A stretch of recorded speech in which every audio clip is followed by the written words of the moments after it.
राज्य छत्रपती संभाजी महाराज उद्यानासमोरील भेळच्या दुकानाला आग। अग्निशामक दलाच्या वेळीच हस्तक्षेपाने मोठा अनर्थ टळला।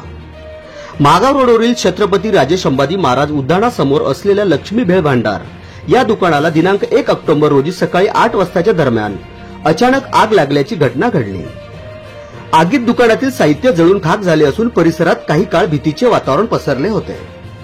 ही आग लागल्याने नागरिकांच्या लक्षात येताच त्यांनी तात्काळ दुकान मालक व नगर परिषद अग्निशामक दलाला कळविले। अग्निशामक पथकाने तातडीने घटनास्थळी धाव घेत आगीवर नियंत्रण मिळविले। त्यावेळी मोठा अनर्थ टळला।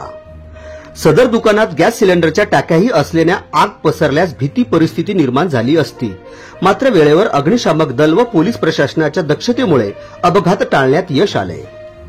यावेळी पोलिसांनी त्वरित घटनास्थळी उपस्थित राहून नागरिकांची गर्दी आटोक्यात आणली। या आगीत लक्ष्मी भेळ भांडारांचे मालक बालाजी कुंभारे यांचे हजारो रुपयाचे नुकसान झाले असल्याचे समजते। आगीचे नेमके कारण अद्यापही स्पष्ट झाले नाही। या घटनेमुळे परिसरात काही काळ गोंधळ व खळबळ उडाली होती।